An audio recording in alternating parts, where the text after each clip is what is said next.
Você sabe para que serve a informação básica? Já pegou, já analisou, já utilizou para fazer o seu projeto? Tem dúvida na hora que recebe esse documento sobre como analisar e como ele pode impactar o projeto que você vai apresentar para a prefeitura? Eu sou o Cleverson Souza, da Construtiva, e nesse vídeo eu vou te ensinar a analisar uma informação básica passo a passo para você nunca mais errar na hora de fazer as suas aprovações. Vem comigo!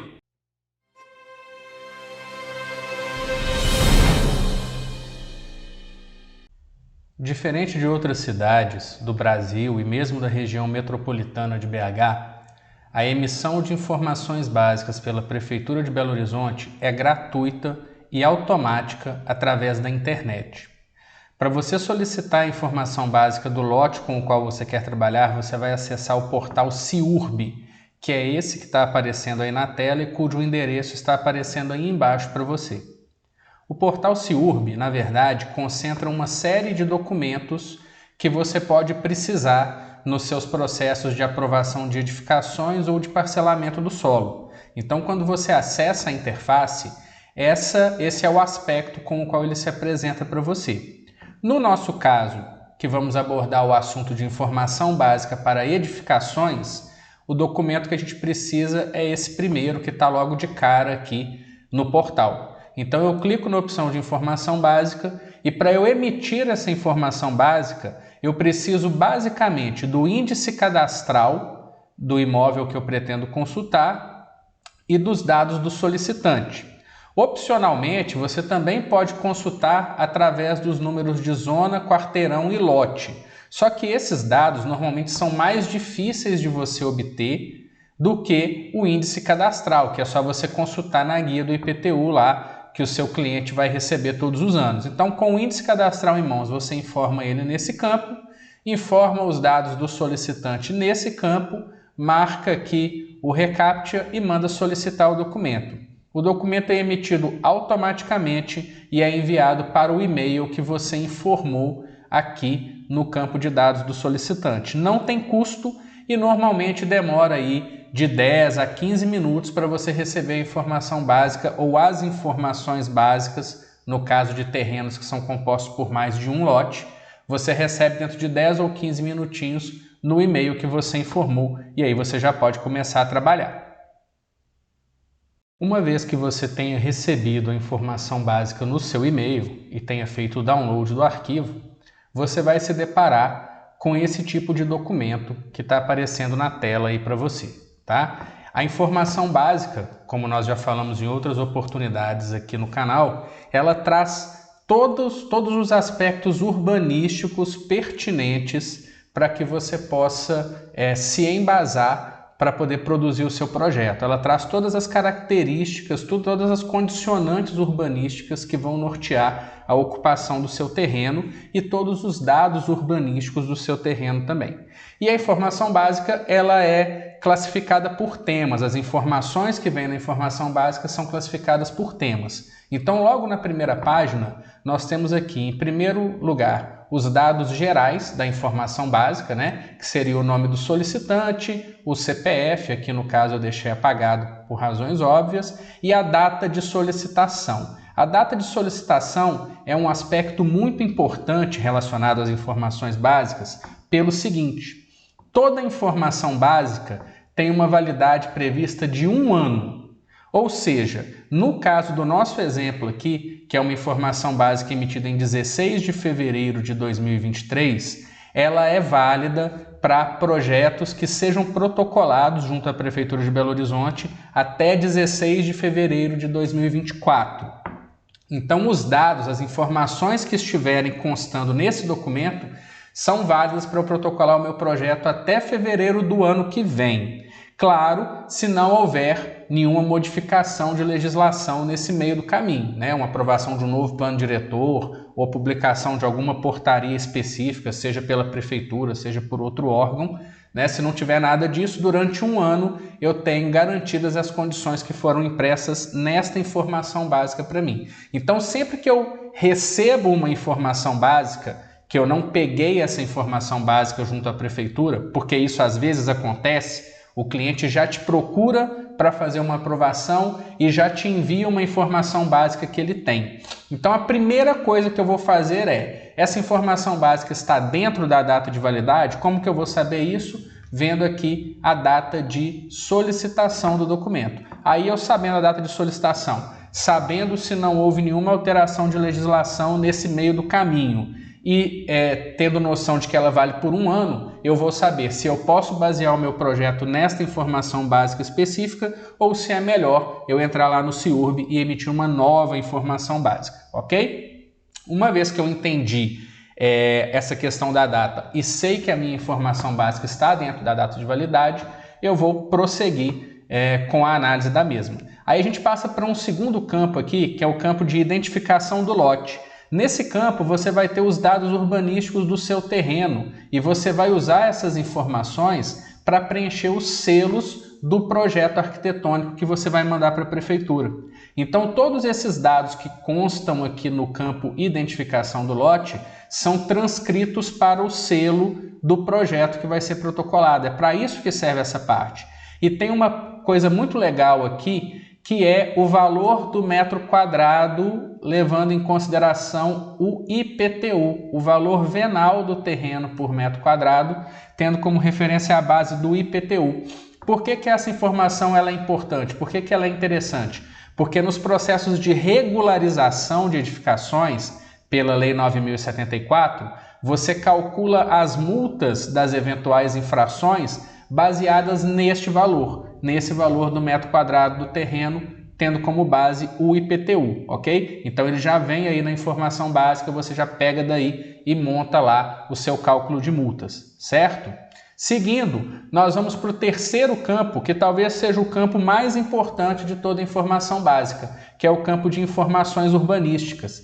Aqui, de fato, é que você vai saber o que você pode e o que você não pode fazer nesse terreno, porque você tem todos os dados de parâmetros urbanísticos lançados nesse campo, né? Começa pelo zoneamento, vai te falar em qual zona urbanística que está o seu terreno. No nosso caso, tá, pessoal, para esse vídeo, eu escolhi uma informação básica de um terreno na Pampulha, porque como a gente já viu aqui no canal, é uma das regiões onde os terrenos têm mais restrições, onde é mais difícil de aprovar. Inclusive, se você não viu esse vídeo em que eu falo da Pampulha, clica no card que está aparecendo aqui no canto superior desse vídeo, que você vai ser direcionado para lá e eu falo de uma forma bem completa tudo que envolve uma aprovação de edificação na ADE da Pampulha, tá? E eu peguei uma informação básica justamente de um lote que está na ADE da Pampulha para a gente ver como que ela tem restrições à ocupação, tá? Então, começando, né? Eu estou no zoneamento PA3, um zoneamento que é de preservação ambiental. Os zoneamentos de preservação ambiental, na verdade, eles existem para que você contenha a ocupação de determinadas áreas. São áreas em que a prefeitura não quer o adensamento porque existem aspectos relacionados ao meio ambiente que são muito importantes de serem preservados e o plano diretor entende que essas áreas não podem conviver com um adensamento muito grande. Justamente por isso, o coeficiente de aproveitamento básico no nosso terreno, olha só, ele é menor do que 1. Ele é 0,8, né? A gente já falou aí que o novo plano diretor ele abaixou os coeficientes do município todos para 1, mas, por exemplo, nas áreas de preservação ambiental ele é até menor do que 1. Então, no nosso caso, eu posso construir no máximo 0,8 vezes a área do terreno. Em seguida, eu tenho o coeficiente de aproveitamento básico de transição, que agora ele é igual ao coeficiente básico normal do lote, porque a gente já teve a redução dos coeficientes, né? E temos a informação se o nosso lote está em centralidade local, que não está. Ok? Então eu sei que eu não preciso seguir as regras das áreas de centralidade para esse projeto que eu vou fazer aqui.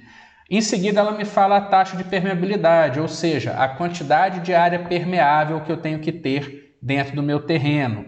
No nosso caso específico, por estarmos na ADE da Pampulha e também na ADE da Bacia da Pampulha, a taxa de permeabilidade ela é ligeiramente maior do que nos outros terrenos da cidade. Então, uma permeabilidade de 30% da área do lote.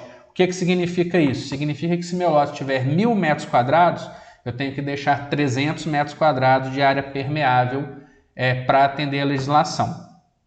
Aí em seguida ele me fala se eu estou em área especial de interesse social ambiental, o que não é o caso, e vai me falar se eu estou em áreas de diretrizes especiais, que aí é o caso. Então, no caso dessa informação básica específica, eu estou em duas áreas de diretrizes especiais, a ADE da Bacia da Pampulha e a ADE da Pampulha. Embora os nomes sejam semelhantes, são duas ADEs diferentes com restrições diferentes à ocupação. A diferença é que a ADE da Bacia da Pampulha, ela traz restrições mais relacionadas ao tipo de uso que você vai implantar ali naquele lote. Determinadas atividades não são aceitas, não podem ser implantadas na região da ADE da Bacia da Pampulha, ok? Já a ADE da Pampulha, a ADE Pampulha, ela sim traz uma série de restrições do ponto de vista urbanístico à ocupação, como eu já falei, que eu já apresentei no vídeo anterior da Pampulha, que eu citei aí para vocês, ok? Então eu estou em duas ADEs diferentes, a ADE Bacia da Pampulha e a ADE Pampulha, sendo que no caso da ADE Pampulha, eu estou no setor Lagoa da Pampulha, que, por incrível que pareça, é o menos restritivo de todos os setores da ADE Pampulha. Nós vamos ver aqui quais são as restrições que ele traz para mim, ok? Em seguida, eu fico sabendo se o meu terreno está em área de conexão verde ou não. No nosso caso, não está, ou seja, eu não preciso seguir as regras de conexão verde e também não estou nem em conexão de fundo de vale, nem em área de operações urbanas simplificadas ou consorciadas. Não estou sendo atingido por projeto viário prioritário e não estou em lote com previsão de recuo de alinhamento. Cada situação dessas aqui, que na verdade não existem no meu terreno, traria regras e formas diferentes de elaborar o meu projeto de acordo com a situação que eu estivesse vivenciando aqui na minha informação básica, tá? Então, é muito importante a gente fazer essa análise prévia, porque esse quadro das informações urbanísticas, ele vai falar para mim como que eu vou elaborar o meu projeto, se eu tenho algum condicionante específico, se eu tenho alguma situação especial que eu preciso avaliar antes de levar o meu projeto para aprovação, ok? Seguindo aqui para a página seguinte, nós temos uma parte de informações referentes a TDC e BPH, tá? Na verdade, são 5 campos aqui que falam sobre aquisição de potencial construtivo adicional. O primeiro campo é referente à área com controle de estoque de potencial construtivo. O que é esse estoque de potencial construtivo? É a reserva de potencial excedente que o município tem para vender por meio de ODC, né? No caso, se você pegar uma informação básica que em vez de estar com a informação não, vem escrito sim, isso significa que muito provavelmente a reserva de potencial construtivo para aquela região, a reserva de potencial construtivo adicional para aquela região está no fim e por isso a prefeitura já está te alertando que talvez a quantidade de metros quadrados que você queira comprar não esteja disponível para o seu projeto. No nosso caso, está constando como não, então significa que por enquanto não tem controle desse estoque, tem reserva disponível, é possível utilizar, tá? O segundo campo me fala se o lote é gerador de TDC. O que é um lote gerador de TDC? É aquele que pode vender área por meio de unidades de transferência do direito de construir. Se você não sabe bem o que é transferência do direito de construir, clica nesse card que está aparecendo aqui no alto do vídeo, que a gente explica direitinho o que é, qual que é a diferença para o ODC e como que isso impacta no seu projeto na hora de você elaborar, tá bom? Então, os lotes geradores de TDC são aqueles que podem vender parte do seu potencial construtivo para outras pessoas no município. Não é o caso desse terreno, então eu não posso vender nada do potencial construtivo dele para ninguém e a prefeitura está me falando isso por aqui. Não é um lote gerador de TDC. Da mesma forma, aqui embaixo, ela me fala se o lote é receptor de TDC. E aí muitas pessoas às vezes têm dúvida, porque acham que quando vem escrito aqui não, igual está no caso da nossa informação básica, é porque eu não posso comprar TDC naquele lote. E na verdade não é isso. Quando a informação básica aí me fala se o lote é receptor de TDC, é relacionado a se ele já recebeu acréscimo de potencial construtivo por meio de transferência do direito de construir. Ou seja, se alguém em alguma situação anterior já comprou o potencial construtivo de uma pessoa no município e trouxe e implementou nesse lote. No nosso caso aqui, ele não é receptor de TDC, mas isso não significa que eu não possa comprar TDC para colocar nele, tá? Só significa, esse não aqui, só significa que nunca foi comprada TDC para esse lote, mas ela pode ser comprada, tá? E da mesma forma, eu tenho aqui as informações sobre se o lote é gerador ou receptor de BPH. O BPH é o benefício por produção de habitações de interesse social, né? E é o mesmo raciocínio. Se o lote gerou potencial construtivo porque foram implantadas habitações de interesse social nele, vai estar escrito sim nesse campo aqui, o que não é o nosso caso, está escrito não. Se o lote recebeu potencial construtivo oriundo de construção de unidades de habitação social, vai estar escrito aqui, o que também não é o nosso caso, ok? Então aqui a informação básica me fala a respeito de acréscimo de potencial construtivo naquele determinado terreno. No nosso caso aqui específico, não teve nenhum acréscimo de potencial construtivo até então. E aí eu sei que eu posso comprar o limite de TDC que eu quiser, eu posso comprar o DC, eu posso transferir potencial para esse lote de acordo com o que a legislação me permitir, certo? Seguindo, temos uma outra parte aqui da informação básica que é referente ao SINDACTA, referente às restrições altimétricas do SINDACTA, né? E aqui, como a nossa informação básica é de fevereiro desse ano, ela já está atualizada com as últimas regras do SINDACTA, né, que foram atualizadas em janeiro de 2023, em que voltou a ser admitido o limite de tolerância para você calcular a altimetria das edificações, ok? Então, olha só, no nosso caso, né, eu estou na zona horizontal interna da zona de proteção do aeroporto da Pampulha, então a cota altimétrica limite que eu poderia chegar com a minha edificação seria 829 metros, certo? Mas observem, o terreno natural ele já está na cota 847. Tá? Ou seja, em teoria, o meu terreno já extrapolou a cota altimétrica limite que eu poderia construir naquela região. Porém, como eu tenho uma regra de tolerância, eu posso construir acima dos 847 metros até 8 metros de altura, sem a necessidade de anuência do SINDACTA. Se você tem dúvida na interpretação desse quadro aqui, a gente também já fez um vídeo sobre isso que está disponível aqui no canal. Clica no card que está aparecendo aí no alto, que você consegue ver esse vídeo e esclarecer as suas dúvidas sobre quando que é necessário ou não aprovar um projeto no SINDACTA, tá certo?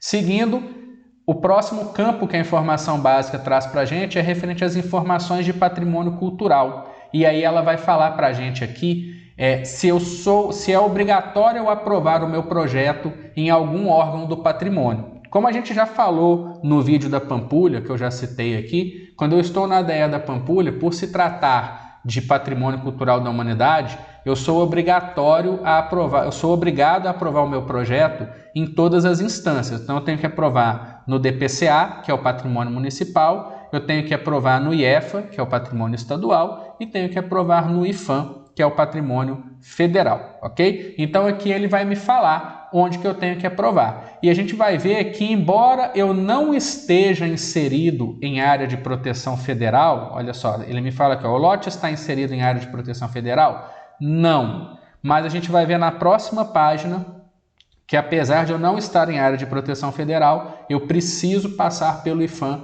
por causa do tombamento da Unesco da região da Pampulha. Tá? Eu não estou inserido em área de proteção federal, mas eu estou inserido em área de proteção estadual. Ó. Aqui, ó, sim.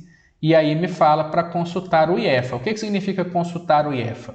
Fazer um projeto de aprovação aos moldes do que o IEFA pede, protocolar esse projeto junto ao IEFA e, a partir daí, aguardar o retorno com o parecer favorável para que eu possa seguir com a aprovação do meu projeto junto à Prefeitura de Belo Horizonte. Eu estou também em área de proteção municipal. Olha só, eu estou dentro do conjunto urbano da Lagoa da Pampulha e adjacências, ou seja, isso significa que eu tenho que aprovar o meu projeto também no patrimônio municipal através do DPCA. Esse campo grau de proteção me fala se existe algum imóvel tombado ou em processo de tombamento dentro do meu lote. No nosso caso não existe, ó. Não tem imóvel com grau de proteção aqui dentro. Porém, eu estou próximo, eu estou lindeiro a um bem protegido, ou seja, alguém na minha vizinhança é tombado ou está em processo de tombamento. E aí eu tenho que seguir regras específicas da DPCA em função desse patrimônio tombado que está na minha vizinhança. E aí essas regras específicas da DPCA vêm na página seguinte, ó, nas diretrizes de proteção. Essas são diretrizes que são elaboradas pelo Patrimônio Cultural Municipal dentro do que seriam as regras aí referente à Pampulha. E aí quais são as diretrizes de proteção que a gente tem por estar na ADE da Pampulha? Primeiro, olha só, eu tenho um afastamento frontal maior do que o normal. Enquanto meu afastamento frontal em Belo Horizonte é de 3 metros para vias locais e coletoras ou de 4 metros para vias arteriais, no caso da Pampulha, o meu afastamento mínimo é de 5 metros, independente da classificação viária. E esses 5 metros obrigatoriamente têm que ser ajardinados, ou seja, são 5 metros em que eu tenho que ter grama em tudo e só posso ter ali o caminho do pedestre e o caminho do veículo para entrar na edificação, não posso ter mais nada. Da mesma forma, os afastamentos laterais. Enquanto em todos os lugares de Belo Horizonte eu sigo a regra do H, e se você não conhece a regra do H, tem um vídeo sobre isso aqui no canal, clica aí no card que você pode acessar e assistir depois. Enquanto em todo município de BH eu sigo a regra do H, na ADE da Pampulha eu tenho afastamentos laterais e afastamentos de fundos com no mínimo 3 metros, ou seja, são afastamentos muito maiores do que no restante do município, né? Eu tenho regras específicas para o fechamento frontal do terreno, ó, que fala que eu tenho que garantir a permeabilidade visual em todo o fechamento frontal, ou seja, eu não posso colocar um muro vedado de alvenaria na frente do meu lote. Ou eu deixo aberto, ou eu tenho que trabalhar com grades ou com vidro, com coisas que me permitam enxergar o que está acontecendo lá dentro do meu terreno, tá? Eu tenho parâmetro de altura máxima. Além da altura máxima do Sindacta, que nós vimos, que está dentro da tolerância de 8 metros, ainda que essa tolerância do Sindacta fosse maior, eu não poderia ultrapassar a altura de 9 metros, que é a diretriz da ADE da Pampulha, né? Aí eu não tenho diretrizes específicas para tratamento de fachadas, calçadas ou paisagismo, mas eu tenho uma diretriz especial de projeto. Qual diretriz especial de projeto? Essa aqui, ó. O meu imóvel está em área protegida pela Unesco. Então é necessária a análise pelo IPHAN e pelo IEFA. Lembra que eu falei que aqui na página anterior, ó, eu não estou em área de proteção federal. Ok. Mas por estar em área protegida pela Unesco, a própria informação básica me fala que é necessária a análise pelo IPHAN e pelo IEFA. E aqui embaixo ele ainda me fala, ó, necessita de manifestação favorável da DPCA, que é a Diretoria de Patrimônio Municipal, para fins de licenciamento junto à SUREG. Então é o que eu já falei no vídeo da Pampulha. Se você vai construir na ADE da Pampulha, você tem que aprovar o seu projeto em todos os órgãos de patrimônio antes de dar entrada no protocolo junto à SUREG, junto à Regulação Urbana Municipal, ok? Seguindo aí na nossa informação básica, nós vamos para o campo de informações de meio ambiente, ou seja, a gente vai ficar sabendo se o nosso terreno vai ter alguma interface com a SMMA, com a Secretaria Municipal de Meio Ambiente. Primeira coisa que eles falam para mim aqui, ó, é se o meu lote está inserido em área de preservação permanente, e aí no nosso caso está não confirmado. Quando eu tenho área de preservação permanente não confirmada, eu tenho que fazer os procedimentos que eu falo nesse vídeo que está aparecendo aqui no card, né? Eu preciso confirmar se tem área de preservação permanente ou não. Se não tiver, eu faço uma declaração informando para a prefeitura que não existe, ou se tiver, eu tenho que fazer uma interface com o meio ambiente para pegar as diretrizes de ocupação daquele terreno. Se você quer saber sobre esse assunto com mais detalhes, clica no card que está aparecendo aí, vê o nosso vídeo específico sobre área de preservação permanente, que eu explico tudo para você nesse vídeo. Você vai saber tudo que você tem que fazer caso você caia numa situação aqui de APP urbana no seu lote, tá? Em seguida ele vai me falar se o meu lote está inserido em unidade de conservação ou proteção ambiental. Esse campo, no nosso caso, não está inserido. Às vezes pode acontecer de vir aqui falando que está na zona de amortecimento do cercadinho ou do Parque da Serra do Rola Moça, às vezes acontece muito, mas é um campo que ele só é importante de ser levado em consideração se você estiver elaborando algum projeto de impacto urbanístico, tá? Que não é o nosso caso para essa análise que a gente está fazendo aqui, tá? Se o seu projeto não é de impacto urbanístico, não vai passar por licenciamento urbanístico ou ambiental, esse campo ele não tem nenhuma influência no seu projeto, tá? Em seguida ele vai me falar se o lote já abrigou atividade sujeita a descomissionamento. O que é essa atividade sujeita a descomissionamento? Em 99% dos casos são postos de gasolina, postos de abastecimento de combustível, porque enterram-se aqueles tanques, né, no terreno onde fica o combustível e eventualmente o posto é desativado, é fechado e vai ser demolido para poder colocar outra coisa no lugar. Aí é preciso ser feito o descomissionamento do terreno. O que é o descomissionamento? É você tirar aqueles tanques e fazer análises do solo ali para descobrir se não teve nenhuma contaminação por algum vazamento de combustível, alguma coisa desse tipo. É uma atividade que ela é feita no âmbito da Secretaria de Meio Ambiente. Então, quando você tem um terreno que abrigou atividade sujeita a descomissionamento, você tem que fornecer junto do seu projeto legal o parecer do meio ambiente atestando que o terreno foi descomissionado. No nosso caso, como aqui está escrito não, eu não preciso fazer nada. Então está tudo tranquilo. O outro campo que me fala é se eu estou em área sujeita a condicionante geotécnico. No nosso caso também não estamos.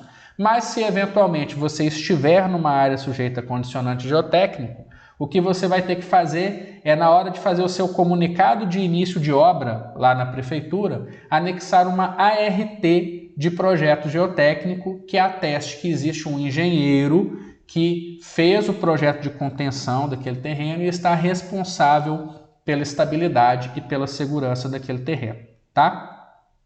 Antigamente essa ART ela era fornecida na abertura do processo de edificação, mas recentemente, do início de abril para cá, ela migrou. Você agora fornece essa ART quando você vai fazer o seu comunicado de início de obra, não mais quando você abre o processo de aprovação de projeto, ok? E aqui no final vai me falar se é exigida caixa de captação de águas pluviais para o terreno, o que no caso de Belo Horizonte é 99,99% das situações, porque na legislação atual, mesmo você garantindo a área permeável sobre o terreno natural, você precisa da caixa de captação. Você só vai ter uma situação em que não é exigida em casos que a implantação da caixa de captação gere algum risco geológico no terreno, o que em Belo Horizonte é raríssimo, praticamente não existe, ok? Aí em seguida nós vamos ter as informações de características geométricas, classificação viária e permissividade de usos do nosso terreno, ok? Então de cara ela me fala aqui, ó, qual que é a área do lote. A área do nosso lote aqui, no caso, é de 1.213,71 metros quadrados. Esta é a área que eu utilizo para calcular o meu coeficiente de aproveitamento, para calcular a minha taxa de ocupação, para calcular a minha cota de terreno por unidade habitacional, para calcular a minha área permeável, ok? Porque essa área que vem constando na informação básica é o que a gente chama de área oficial. Então, mesmo que no seu levantamento topográfico venha uma área diferente, seja ela maior ou menor do que essa que está constando na informação básica, você sempre trabalha para calcular os parâmetros urbanísticos considerando a área da informação básica, ok? A minha informação básica falou que é 1.200 metros, mas a minha topografia achou 1.100. Não importa, você vai calcular em cima de 1.200. Você ganhou 100 metros aí de vantagem. A informação básica falou que é 1.200, mas a minha topografia falou que é 1.500. Também não importa, você vai calcular em cima da informação básica, porque ela é a área oficial, é ela que é usada para fins de aprovação de projeto, ok? Logo a seguir, a gente vai ter aqui as informações sobre as características da via, né? Então, o nome da rua, a largura da frente do lote, né? A dimensão do alinhamento, a classificação viária, se ela é coletora, local ou arterial, a permissividade de uso, que vai falar quais tipos de atividade podem ser implantadas naquele terreno. Então, olha só, a gente está em PEP 2, são atividades com permissividade específica da Pampulha grau 2. Então, nem tudo pode ser implantado nesse terreno aí, tá? A largura da via, e nos casos de vias com previsão de alargamento, que não é o nosso caso para esse terreno, né? A gente já viu aqui atrás, ó, que o lote não tem previsão de recuo de alinhamento, então ele não tem previsão de recuo de alinhamento, mas se na sua informação básica vier constando sim nesse item, é aqui que você vai saber qual que é a largura final da sua via, para que você possa calcular o tanto que você vai ter que deixar de recuo na frente do lote, antes do afastamento frontal, ok? E aqui vai falar sobre as divisas confrontantes, né, os limites do terreno. Vai falar com quais terrenos que ele faz limite, quais são as dimensões desses limites e se tem alguma característica especial. Então, olha só, o nosso terreno específico, uma das divisas dele é com o lote 20 do quarteirão 39. É uma divisa que tem 63 metros de extensão, de comprimento. A outra divisa tem 137,31 metros de comprimento e ela divide com um terreno indiviso, ela não divide com lote, tá certo? Em seguida, eu tenho um croquis que mostra a implantação do meu terreno na quadra de acordo com o projeto de parcelamento que foi aprovado, tá? Então, eu tenho aqui a rua que me dá acesso ao terreno, que a gente viu. Tenho aqui as divisas do meu terreno desenhadas, ó, com as dimensões de cada divisa. Então, aqui está a divisa de 63 metros, aqui está o meu alinhamento com 22 metros, e essa divisa torta aqui, ó, em formato de bumerangue, que abre para um terreno indiviso, ela é a nossa divisa de 137,31 metros quadrados. Lembra que a gente viu lá que no campo do patrimônio existe um imóvel tombado na minha vizinhança? O imóvel tombado é esse aqui, ó. Ele aparece achurado para mim, tá vendo? Ó? Imóvel com processo de tombamento aberto. Ou seja, significa que eu tenho diretrizes especiais em relação a esse terreno para qualquer coisa que eu venha a aprovar nesse lote aqui, que é o terreno que eu estou trabalhando, ok? Esse terreno do croquis também, ele é o terreno que é utilizado para você fazer a sobreposição ao seu terreno real. Ele é o terreno oficial e é ele que a gente tem que usar para trabalhar quando a gente for aprovar o nosso projeto. Inclusive os níveis, as curvas de nível que aparecem aqui, ó. Em Belo Horizonte, a aprovação de projetos segue as curvas de nível da Prodabel. Não importa o nível que o seu topógrafo tenha colocado no levantamento que ele te entregou. Você tem que fazer uma equivalência com as curvas de nível da Prodabel e os níveis que você informa no seu projeto, eles vêm a partir dessas curvas de nível que aparecem aqui na informação básica, ok? A análise do seu projeto é feita baseada nessas curvas de nível, tá certo? E a última página da nossa informação básica traz informações complementares, informações que são importantes de eu ler com atenção antes de protocolar o meu projeto. Eu conheço muitos responsáveis técnicos que analisam a informação básica até aqui e acham que o que vem aqui nessa última página são informações padrão, que não influenciam em nada. E muitas vezes realmente são, tá? Mas, por exemplo, no nosso caso aqui, tem duas informações que não são padrão e que influenciam diretamente na documentação que eu tenho que apresentar para a prefeitura. A primeira delas está aqui, ó, informação sobre o registro da planta de parcelamento. Está falando para mim que para eu aprovar o meu projeto, ó, para fins de aprovação de projeto, é necessária a apresentação de matrícula atualizada do imóvel, caso já tenham se passado mais de 180 dias desde a aprovação da planta. Ou seja, a matrícula do imóvel não é um documento que é comumente cobrado pela Prefeitura de Belo Horizonte. Não é todo processo que você tem que apresentar a matrícula do imóvel, mas nesse processo específico eu vou precisar apresentar, porque a informação básica pediu que eu faça essa confirmação, tá vendo? Então, se eu não leio isso aqui, se eu não vejo isso e simplesmente protocolo o meu projeto sem observar que eu tenho que anexar esse documento, vai chegar na análise documental e eu vou ser reprovado. Vai voltar para eu poder complementar a informação com a matrícula do imóvel e eu vou perder tempo no meu processo de aprovação. Da mesma forma, aqui ó, eu estou em lote sujeito a projeto geotécnico. Então, olha só, consta laudo do processo de parcelamento desse lote, indicando a necessidade de ART de projeto geotécnico para permitir a sua ocupação. Então, olha que coisa interessante, hein? Aqui atrás, ó, quando a gente viu informações do meio ambiente, estava falando que o lote não está em área sujeita a condicionante geotécnico. Então, se eu só leio isso aqui, eu não iria anexar aquela ART que é necessária, que eu falei que a gente vai precisar na hora da comunicação de início de obra. Mas aqui no final falou que apesar do que está se falando lá naquele campo do meio ambiente, eu preciso sim apresentar a ART de projeto geotécnico. Então, ler a última página da informação básica é muito importante. Daqui para baixo, de fato, é só informação padrão. Toda informação básica vai trazer, tá? São ressalvas legais aí da prefeitura, que não influenciam no seu projeto.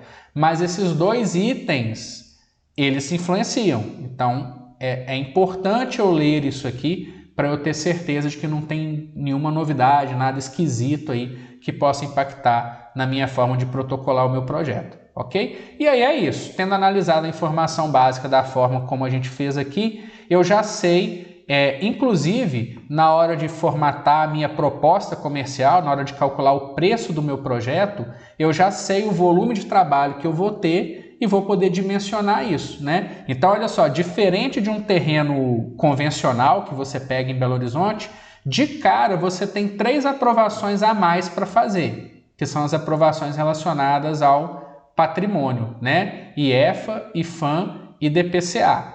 Além disso, vai precisar ser gerada uma RT de projeto geotécnico. Então, se você que vai gerar essa RT, você tem que cobrar por esse serviço também, tá? Se não for você, você tem que falar com o seu cliente, que ele tem que contratar um profissional para gerar essa RT. Então, é muito importante essa análise da informação básica para que a gente tenha esse panorama geral do nosso projeto e do que vai sair aí em função dos condicionantes urbanísticos que foram impostos para a gente pela legislação. É isso aí, não tem segredo. Uma vez que você entende para que serve cada campo da informação básica e como ele gera impactos para o seu projeto, fica muito fácil de analisar e fica fácil até mesmo de você fazer a sua proposta de honorários na hora de apresentar para o seu cliente. Ficou alguma dúvida? Teve algum ponto, alguma dificuldade que você tem que eu não consegui esclarecer nesse vídeo?